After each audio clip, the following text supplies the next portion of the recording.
যাবে।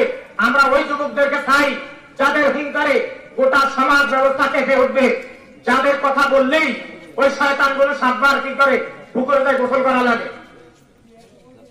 সুপ্রিয় উপস্থিতি, আজকে ওই সুদমুক্ত সমাজ, ওই ঘুষমুক্ত সমাজ, এই দুর্নীতি মুক্ত সমাজ ব্যবস্থা উপহার দেওয়ার জন্য জামাত ইসলামী আপনাদেরকে আহ্বান জানাচ্ছে। আগামী দিনে শাহরাস্তি হাজীগঞ্জ শাহরাস্তিতে এদেশের জনগণের জননন্দিত নেতা, বিগত সময়ের উপজেলা ভাইস চেয়ারম্যান ছিল অধ্যাপক আবুল হোসেন সাহেব। একজন নামাজি মানুষ, একজন দিনদার মানুষ, একজন আল্লাহওয়ালা মানুষ, একজন তাহাজ্জুদ গুজার মানুষ, আবার একজন বাংলা শিক্ষিত মানুষ।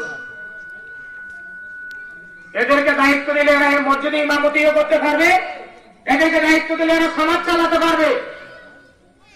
আজকের মোশাররফ মেম্বার আপনার এলাকারই সন্তান, সেই মোশাররফ মেম্বার মসজিদে ইমামতি করতে পারে, আবার সেই মোশাররফ মেম্বার সমাজও চালাইতে পারে।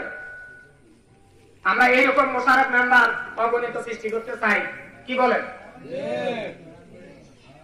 আজকে যদি আপনারা আগামী দিনে এই মোশাররফ মেম্বারকে এই এলাকা থেকে আমরা যদি আগামীতে এই এলাকার চেয়ারম্যান বানাতে পারি, এই এলাকার পরিষদে পাঠাতে পারি, সবচেয়ে বেশি উপকৃত হবে, সবচেয়ে বেশি শান্তি পাবে, সবচেয়ে বেশি খুশি হবে আমার মনে হয় এই এলাকার জনগণ।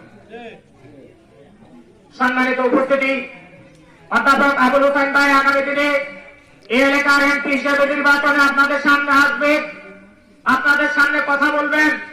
ইনশাআল্লাহ আপনারা যদি আল্লাহ এই জমিন, এই আকাশ বাতাস তরুলতা বৃক্ষরাজি যদি আল্লাহর সমানভাবে মানুষের উপরে সমান বিচার করতে পারে, ওই সূর্যের আলোগুলো যদি মানুষের উপরে সমানভাবে আলো দিতে পারে, ওই গাছের